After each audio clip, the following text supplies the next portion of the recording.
মেষ রাশিদের জন্য কিন্তু এপ্রিল 2024 মোটামুটি ভালো খারাপ দু ধরনের ফলই নিয়ে আসছে। আপনার আয় এই মাসে অনেক বেশি হতে থাকবে, তবে আপনার খরচও কিন্তু সেই তুলনায় বৃদ্ধি পাবে। কিছু আর্থিক উদ্বেগ এই মাসে দেখতে পাওয়া যাচ্ছে। স্বাস্থ্যের অবনতি কিন্তু আপনার সমস্ত সমস্যার মূল কারণ হতে পারে। যদিও স্বাস্থ্য বলতে আমরা শারীরিক স্বাস্থ্যের অবনতির কথাই বলছি এখানে, কারণ মানসিক ক্ষমতার কিন্তু এই মাসে ভালো উন্নতিতে দেখতে পাওয়া যাবে। আপনারা বিভিন্ন বিষয়ে সঠিক সিদ্ধান্ত নিতে সক্ষম হবেন। যারা ব্যবসা করছেন তাদের জন্য কিন্তু এই মাসটা খুব ভালো ফল থাকছে। বিশেষ করে ব্যবসায় যারা বিদেশি কোনো যোগাযোগে রয়েছেন আপনাদের জন্য কিন্তু ফলাফল আরও ভালো হতে দেখতে পাওয়া যাবে। কর্মক্ষেত্রে যারা বিশেষ করে চাকরিতে আছেন তাদের জন্য কিন্তু কঠোর পরিশ্রমের একটা প্রয়োজন রয়েছে। যদি আপনারা এই কঠোর পরিশ্রমটা করতে পারেন তাহলে কিন্তু অবশ্যই সুফল পাবেন। যদিও কর্মক্ষেত্রে তর্ক বিতর্ক এড়িয়ে চলতে হবে, এবং আপনারা যারা বিদেশ যাওয়ার পরিকল্পনা করছেন এই এপ্রিল 2024-এ তাদের জন্য কিন্তু এই মাসটা সফলতা আনতে পারবে। বিবাহিত জীবনটা কিন্তু বেশ ভালোই থাকছে এই মাসটাতে। জীবনসঙ্গীর সঙ্গে ভালো একটা স্নেহ এবং ঘনিষ্ঠতার সময় থাকছে, কিন্তু প্রেমের ক্ষেত্রে কিন্তু সময়টা কিছুটা কঠিন হবে। পারিবারিক জীবন একদিক দিয়ে যথেষ্ট শান্তিপূর্ণ থাকবে, তবে ছোটখাটো কিছু তর্ক বিতর্ক এপ্রিল 2020-এ পাওয়া যেতে পারে। যারা বিদেশে রয়েছে বিশেষ করে এই মাসটা কিন্তু তাদের জন্য বেশ ভালো সাফল্যে ভরা। নমস্কার, কালপুরুষ অ্যাস্ট্রোলজির পক্ষ থেকে সকল দর্শক শ্রোতা বন্ধুদের অনেক অনেক ধন্যবাদ এই ভিডিওটি দেখার জন্য। চন্দ্র রাশির সাপেক্ষে রাশিফলের এই আলোচনায় আমরা একটা সাধারণ বিশ্লেষণের মধ্যে দিয়ে জানতে চলেছি এপ্রিল 2024-এ আমাদের স্বাস্থ্য, শিক্ষা, কেরিয়ার, অর্থ এবং পরিবারের মতো বিভিন্ন বিষয়গুলি সম্পর্কে। ভিডিওটি ভালো লাগলে অবশ্যই লাইক, শেয়ার এবং চ্যানেলটিকে সাবস্ক্রাইব করবেন, যাতে এরকম আরও নানা আলোচনা নিয়ে আমরা আপনাদের কাছে সহজেই হাজির হতে পারি। একে একে বলতে গেলে প্রথমেই কর্মজীবন নিয়ে বলা যেতে পারে। কর্মজীবনের ক্ষেত্রে কিন্তু এই মাসে বেশ পজিটিভ দেখতে পাওয়া যাচ্ছে।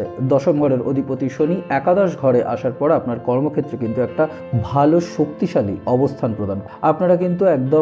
আপনারা একদম মন থেকে কঠোর পরিশ্রম করবেন এবং কোনোভাবেই নিজেদের পিছিয়ে রাখবেন না।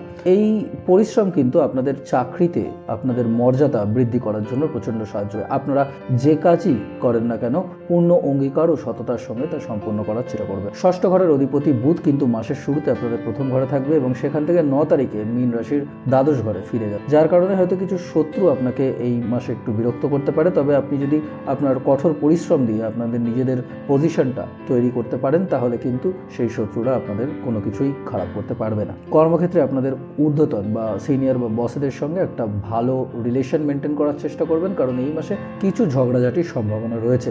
আর এরকমটি যদি ঘটে থাকে তবে আপনার কেরিয়ারে কিন্তু আপনাদের জন্য একটা বেশ ভালো নেগেটিভ প্রভাব ফেলতে পারে এবং কর্মক্ষেত্রে কিন্তু সমস্যা হঠাৎ করে অনেকটাই বেড়ে। যারা ব্যবসায় রয়েছেন তারা কিন্তু এই মাসে বিদেশি যোগাযোগ থেকে বেশ কিছু লাভবান হবেন, যার ফলে কিন্তু ব্যবসায় ভালো উন্নতি দেখতে পাওয়া যাবে। জীবনে আপনাদের সামনে ব্যবসায় অনেক নতুন নতুন সম্ভাবনা এবং নতুন নতুন রাস্তা আপনারা দেখবেন। যাই হোক, এই রাস্তাগুলোকে আপনারা ব্যবহার করুন এবং আপনাদের ব্যবসায়িক প্রতিষ্ঠানকে আপনারা সঠিক পথে নিয়ে যাওয়ার জন্য চেষ্টা করেন। যারা ব্যবসার ক্ষেত্রে এক্সপেনশন করার চিন্তা করছেন তারা কিন্তু এই মাসে বৃহস্পতির আশীর্বাদে নিশ্চিতভাবে তা করতে পারেন। আর্থিক দিকটার ব্যাপারে বলতে গেলে এই মাসে কিন্তু আর্থিক পরিস্থিতিটা ভীষণভাবে মিক্সড একটা রেজাল্ট দিতে চলেছে। একদিকে একাদশ ঘরে মঙ্গল এবং শনি আপনাদের জন্য অনেক ভালো ভালো আয়ের একাধিক রাস্তা আপনাদের সামনে খুলে দেবে, আর যা আপনার আর্থিক অবস্থানকে কিন্তু খুব বাড়িয়ে তুলবে। বৃহস্পতি ও বুধের কৃপাতেও কিন্তু অর্থনৈতিক অবস্থা ভালো হবে। তবে আবার অপরদিকে দ্বাদশ ঘরে বসে সূর্য, রাহু এবং শুক্রর কারণে কিন্তু আনএক্সপেক্টেড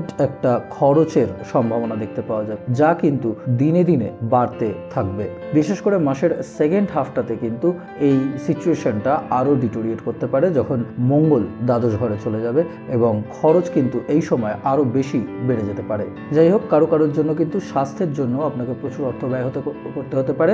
সেকেন্ড হাফটাতে যারা স্টক মার্কেটে বা শেয়ারে ইনভেস্টমেন্ট করতে চাইছেন তাদের জন্য কিন্তু মোটামুটি নিরাপদ থাকছে। স্বাস্থ্যের দিক থেকে বিশেষ করে শারীরিক স্বাস্থ্যের দিক থেকে কিন্তু এই মাসটা বেশ কিছুটা দুর্বল দেখতে পাওয়া যায়। মঙ্গল একাদশ ঘরে থেকে কিছুটা সাপোর্ট করলেও কিন্তু শনির জন্য এর সংযোগ কিন্তু একটা প্রবলেম সৃষ্টি হতে পারে। ছোটখাটো দুর্ঘটনা, পিঠে ব্যথা বা পেটের সমস্যা এই মাসে দেখতে পাওয়া যেতে পারে।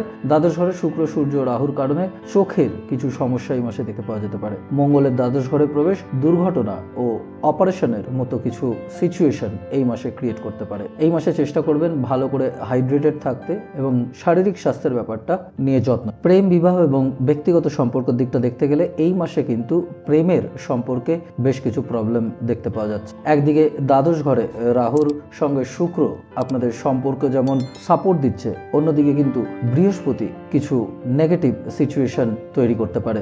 বৃহস্পতি পঞ্চম এবং সপ্তম ঘরের দিক দিয়ে আপনার প্রেমের জীবনে কিন্তু একটা গুরুত্বপূর্ণ ভূমিকা পালন করবে। তবে এক্ষেত্রে আবার বিপরীত প্রকৃতির গ্রহ যেমন মঙ্গল, শনি একাদশ ঘরে বসে মাসের শুরু থেকে পঞ্চম ঘরে আপনাদের কিছুটা টেনশন দেবে, যার ফলে অনেক কিছুই কিন্তু খারাপ হয়ে যেতে পারে। সম্পর্কের মধ্যে ঝগড়াঝাটি, সংঘর্ষ, বিভিন্ন নেগেটিভ সিচুয়েশন দেখতে পাওয়া যেতে পারে।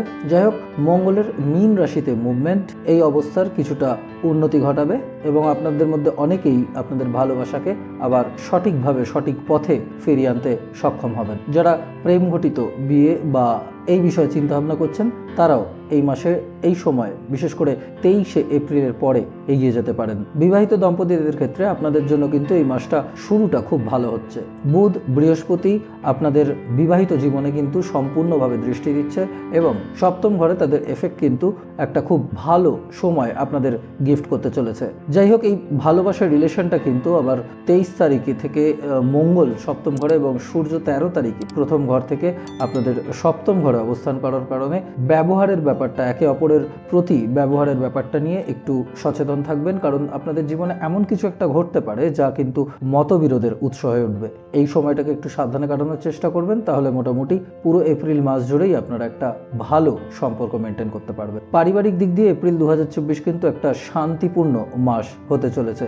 মাসের প্রথম ভাগে মঙ্গল একাদশ ঘর থেকে দ্বিতীয় ঘরের দিকে একটা বড় দৃষ্টি দেবে, যার ফলে কিন্তু পারিবারিক বিষয়ে কিছু উত্তপ্ত আলোচনা এবং ঝগড়াঝাটি দেখা যেতে পারে। যদিও শুক্র কিন্তু মাসের শুরুতে দ্বাদশ ঘরে রাহু ও সূর্যের সাথে কিছুটা প্রবলেম করবে, যার ফলে 24শে এপ্রিল থেকে আপনাদের ধীরে ধীরে পরিবারের মধ্যে কোঅপারেশন কিন্তু অনেক বাড়তে দেখতে পাবেন। এক কথায় বলতে গেলে মাসের শেষের দিকে যা কিছু প্রবলেম ছিল তা অনেকটাই সলভ হয়ে যাবে। 23 তারিখে দ্বাদশ ঘরে মঙ্গল প্রবেশ করে আপনাদের পরিবারের অনেক ঝামেলাও কমিয়ে দেবে। পুরো মাস জুড়েই ভাই বোনদের সঙ্গে সম্পর্ক অনেক ভালো থাকবে, তাদের অনেক সমর্থন আপনাদের অনেক কাজে আসবে। পিতামাতার সঙ্গে ভালো সম্পর্ক, তাদের শারীরিক সমস্যা যদি কিছু থেকে থাকে মাসের শেষের দিকে কিন্তু একটু ভালো কেয়ার করলে, ডাক্তারের সঙ্গে নিয়ম মাফিক কনসালটেশন করলে সবকিছুই ধীরে ধীরে ভালো হতে দেখতে পাবেন। তাহলে আজ এই পর্যন্তই। ভিডিওটি ভালো লাগলে অবশ্যই লাইক, শেয়ার এবং চ্যানেলটিকে সাবস্ক্রাইব করবেন, যাতে এরকম আরও নানা আলোচনা নিয়ে আমরা আপনাদের কাছে সহজেই হাজির হতে পারি। আবার দেখা হবে নতুন কোনো ভিডিওতে, নতুন কোনো আলোচনায়। ভালো থাকবেন, সুস্থ থাকবেন। নমস্কার।